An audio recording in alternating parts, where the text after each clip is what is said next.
आप देख रहे हैं खिलाड़ी नंबर 1। फोकस अब मैरिको के नंबर्स पर करेंगे। नतीजे आ चुके हैं और उसके बाद स्टॉक का रिएक्शन क्या है वो पहले आपकी स्क्रीन पर। सुबह से ही अच्छी तेजी में काउंटर ट्रेड करता हुआ दिखाई दिया है। दूसरी तिमाही में कंपनी के नतीजे मजबूत रहे हैं। आय करीब करीब 8% बढ़ी, मुनाफे में 20% का इजाफा देखने को मिला। एबिटा ग्रोथ भी करीब 5% की रही है। मार्जिन हालांकि थोड़े से फ्लैट रहे हैं लेकिन अनुमान के हिसाब से ही आए हैं। वॉल्यूम ग्रोथ के लिहाज से भी परफॉर्मेंस कंपनी का बेहतर रहा है। कंपनी के सीएफओ पवन अग्रवाल हमारे साथ जुड़ गए हैं। पवन जी, स्वागत है आपका सीएनबीसी आवाज पर। सबसे पहले तो कांग्रेचुलेशंस इस क्वार्टर के लिए। मैं आपसे यही पूछना चाहूंगी, बाकी सारे आपके जो पियर्स हैं वो सब अपनी कमेंट्री में ग्रोथ को लेकर थोड़े से चिंतित थे। आपका प्रदर्शन हाउएवर बेहतर रहा है। अगर आप मुझे अंदाजा दे सके क्या ड्राइव कर रहा है आपके परफॉर्मेंस को और कितने कॉन्फिडेंट है बाकी सेकंड हाफ के लिए? First of all, thanks for calling me on the show. It's always a pleasure to talk to you guys. कि अगर हम पिछले तिमाही के नतीजों को देखें तो यस, ये काफी संतोषजनक प्रदर्शन रहा है। और अगर मैं इसको डिफरेंट बकेट्स में देखूं, फॉर एग्जांपल अगर इंडिया बिजनेस की बात करूं तो हमने अप्रोक्सीमेटली 5% की वॉल्यूम ग्रोथ और 8% की वैल्यू ग्रोथ डिलीवर करी है। और उसमें भी अगर हम कैटेगरी वाइज देखें तो पैराशूट में हमने 4% वॉल्यूम ग्रोथ दी है। फूड्स जो कि एक सिग्निफिकेंट ग्रोथ पीरियड है, उसमें हमने 28% की वैल्यू ग्रोथ दी है। डिजिटल और पर्सनल केयर भी सिग्निफिकेंटली हाई डबल डिजिट्स में ग्रो किया है। सफोला में भी हमने 2% की वैल्यू ग्रोथ देखी है, तो काफी ऑल राउंड परफॉर्मेंस रहा है। सिमिलरली अगर हम इंटरनेशनल बिजनेस की बात करें तो वहाँ पे हमने 13% कॉन्स्टेंट करेंसी ग्रोथ देखी है। So overall from a growth perspective it has been a very good quarter and we are pretty satisfied with the performance. जहाँ तक प्रॉफिट्स का सवाल है, हमने अप्रोक्सीमेटली 10% प्रॉफिट आफ्टर टैक्स की ग्रोथ दी है, जो कि गिवन की कॉस्ट इन्वायरमेंट काफी टफ हो गया है, तो उस एनवायरमेंट में 10% की प्रॉफिट ग्रोथ भी रीजनेबली हेल्दी है। तो ओवरऑल अपने परफॉर्मेंस में हम काफी काफी सेटिस्फाइड है और एक्सपेक्ट करते हैं कि आगे जाते हुए परफॉर्मेंस और इम्प्रूव करेगा। कॉस्ट प्रेशर्स की बात की तो इसे आपने कैसे मैनेज किया है? थोड़ा सा प्राइस हाइक आया, उसमें क्या पूरी तरह से अब्जॉर्ब हो गया है या फिर आगे कुछ और आप दाम बढ़ाएंगे? उसकी कितनी गुंजाइश है? तो पहले मैं आपको एक रॉ मटेरियल की प्राइसेस का एक इंडिकेशन दे देता हूँ। तो अगर कोपरा प्राइसेस की बात करें, जो कि एक बहुत ही इंपॉर्टेंट रॉ मटेरियल हमारे लिए, उसमें अप्रोक्सीमेटली हमने 30% प्लस की तेजी देखी है Q2 में। सिमिलरली अगर एडिबल ऑयल्स की बात करें तो अप्रोक्सीमेटली 10 से 12% की तेजी देखी है। लेकिन हमने पूरा का पूरा कॉस्ट पुश कंज्यूमर को पास ऑन नहीं किया है। पैराशूट में हमने 6% की प्राइस इंक्रीज Q1 में ली थी, अभी हमने 4% की प्राइस इंक्रीज दी और बाकी हम अब्सॉर्ब कर रहे हैं। Because what we believe is that पूरा का पूरा अगर कॉस्ट पुश हम पास ऑन करें कंज्यूमर तो इसमें एक कंजम्पशन पे एक इम्पैक्ट आ सकता है। सिमिलरली एडिबल ऑयल में भी काफी तेजी देखी हमने और हमने अप्रोक्सीमेटली 14 से 15% की प्राइस इंक्रीज सफोला पोर्टफोलियो में ली। नाउ डिपेंडिंग ऑन कि कॉस्ट पुश और कैसे प्ले आउट होता है आने वाले क्वार्टर में, उस पर डिपेंड करेगा कि हम कितनी प्राइस इंक्रीज लेंगे। बट हमारा फोकस हमेशा ये रहेगा कि हम किस तरह वॉल्यूम को बढ़ा सकें, किस तरह मार्केट शेयर को बढ़ा सकें। और अगर दरकार पड़ा तो थोड़ा मार्जिन में हम कॉन्ट्रैक्शन ले सकते हैं, but will focus on growing the volume and market share. तो थोड़ा सा मार्जिन आप कह सकते हैं कॉम्प्रोमाइज़ करेंगे लेकिन वॉल्यूम और ग्रोथ को बरकरार रखना चाहेंगे। अच्छा, बांग्लादेश को लेकर अपडेट अगर आप हमें दे सके पवन जी, क्योंकि वहाँ पर बीच में जिस तरह की अस्थिरता देखने को मिली थी उसको लेकर चिंता बढ़ गई थी।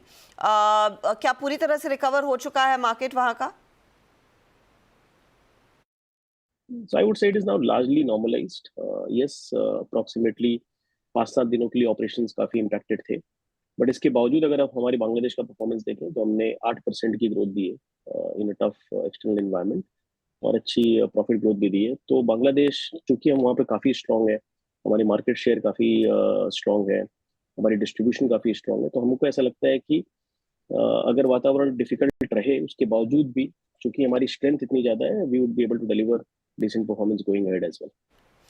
मैं डिमांड ट्रेंड का आकलन आपसे लेना चाहूंगी, क्योंकि अब तक जो भी नंबर्स हमने देखे हैं और आपने भी यही कहा था कि देखिए रूरल मार्केट में परफॉर्मेंस अच्छा खासा है, urban is okay, it's steady. इस समय आपको क्या लग रहा है, H2 क्या लेकर आएगा? क्या ग्रोथ धीमी पड़ने का डर है if urban market do not pick up in the near future? तो अगर आप सेक्टोरल ग्रोथ देखें तो हमने एक इंप्रूविंग ट्रैजेक्टरी देखी है। अगर रूरल की बात करूं तो रूरल पिछले 3-4 क्वार्टर अर्बन से बेटर परफॉर्म कर रहा है और अर्बन में ग्रोथ सर्टेन पॉकेट्स में डिफरेंट तरीके से हम देख रहे हैं। फॉर एग्जांपल अगर हम टॉप एंड की बात करें तो अर्बन के टॉप एंड में अच्छी ग्रोथ है, और हमारा जो प्रीमियम पर्सनल केयर है, डिजिटल बिजनेसेस है, उसमें आप देखोगे काफी सिग्निफिकेंट ग्रोथ आ रही है। बट हाँ, लोअर मिडिल क्लास और मिडिल टीयर में थोड़ी कंजम्पशन की इम्पैक्ट है, और स्पेशली अगर फूड इन्फ्लेशन बढ़ जाती है तो वहाँ पे एक इम्पैक्ट आ सकता है। बट अगर हम अपनी परफॉर्मेंस की बात करें तो हमने 4-5 पैरामीटर्स हमने कॉल आउट किए थे साल की शुरुआत में, कि हम इन 4-5 पैरामीटर्स में एक इंप्रूविंग ट्रेजेक्टरी दिखाएंगे, विच इज इंडिया की वॉल्यूम ग्रोथ, इंडिया की वैल्यू ग्रोथ, इंटरनेशनल बिजनेस में double digit growth, operating margin हम ट्राई करेंगे होल्ड करने की लास्ट ईयर की, because it was a peak operating margin. और अगर H1 के बाद में देखूं तो इन सारे मापदंड पे हमने एग्जैक्टली वही किया है जो हमने प्रॉमिस किया था। सो हमें लगता है कि slowly and steadily demand situation should improve, and that is what is getting reflected in our performance as well. Okay, in fact आपने डिजिटल ब्रांड्स अभी जिक्र किए, तो उनका परफॉर्मेंस कैसा रहेगा, क्योंकि आपकी अलग अलग कैटेगरीज है, और कौन सी कैटेगरी लार्जली इस समय डिजिटल सेगमेंट पर लीड करती हुई दिखाई दे रही है? सो हमने डाइवर्सिफिकेशन का एक सिग्निफिकेंट एजेंडा लिया था, जिसमें हमारी contribution from foods, premium personal care और डिजिटल बिजनेस का कंट्रीब्यूशन अप्रोक्सीमेटली 8-9% था आज से 3-4 साल पहले, जो कि 11-12% था FY22 में, और लास्ट ईयर ये 20% हो गया। अभी हम कह रहे हैं कि अगले 3 सालों में हम इसको 25% लेकर के जाएंगे, जिसका मतलब ये है कि इन सब पोर्टफोलियो पे एटलीस्ट हम 25% प्लस ग्रोथ की एक्सपेक्टेशन करते हैं। और अगर आप देखो तो हमने H1 लेवल में भी 25% प्लस की ग्रोथ दी है। और इसमें अगर आप देखें तो हमने 4 डिजिटल बिजनेस हमारे पास है, which is Beardo, which is in the male grooming space, Just Herbs which is in Ayurvedic beauty space, plus we have acquired True Elements which is in healthy foods, as well as Flix which is nutraceutical brand. तो हम चारों brand से हमारी growth expectation काफी अच्छी है। और in fact we are one of the few companies जहाँ पे digital business while it is growing at a very healthy pace, but it is also growing profitably.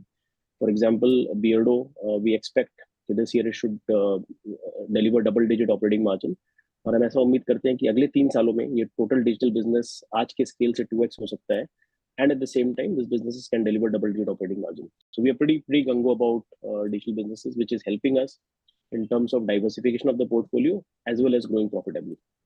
तो अगले 3 सालों में लगभग 2 गुना होता हुआ आपका डिजिटल पोर्टफोलियो दिखाई देगा। That's interesting to hear. एक चीज़ मैं आपसे पूछना पहले चूक गई, आपने कहा पैराशूट में, सफोला में अच्छी खासी ग्रोथ देखने को मिली है, लेकिन आपका value added hair oil segment उतना बेहतर नहीं कर पा रहा है जितना शायद आप खुद चाहते थे। कोई खास वजह इसकी, और इसको पिकअप करने के लिए क्या किया जाए? So value add hair oil का परफॉर्मेंस एक ऐसा सेगमेंट है जहां पर परफॉर्मेंस हमारी उम्मीद से कम रहा है, जहां पे 8% हमने वैल्यू डिक्लाइन देखी, बट उसमें भी अगर हम देखें तो ऑफटेक ग्रोथ हमारी हेल्दी रही है। ऑफटेक ग्रोथ अप्रोक्सीमेटली 4-5% है। So number 1। Number 2, I think bottom of pyramid में जहाँ पे कॉम्पिटिटिव इंटेंसिटी काफी ज्यादा रही है, एंड उसकी वजह से वो सेगमेंट में डिक्लाइन बहुत ज्यादा है। बट अगर मैं मिड और प्रीमियम सेगमेंट की बात करूँ तो रिलेटिवली उन्होंने बेटर परफॉर्म किया है। Now, we expect that with a lot of investment behind this category that we are planning to do, we should definitely see better days ahead as far as value-added hair oil is concerned. बहुत बहुत शुक्रिया पवन जी हमारे लिए समय निकालने के लिए, and good luck for the second half of the year. Marico आज का आउट परफॉर्मर 651 पर कर रहा है कारोबार, लगभग 3.5% ऊपर है। लेंगे एक ब्रेक, फटाफट लौटेंगे और रिकैप लेकर आएंगे खिलाड़ी नंबर 1 का।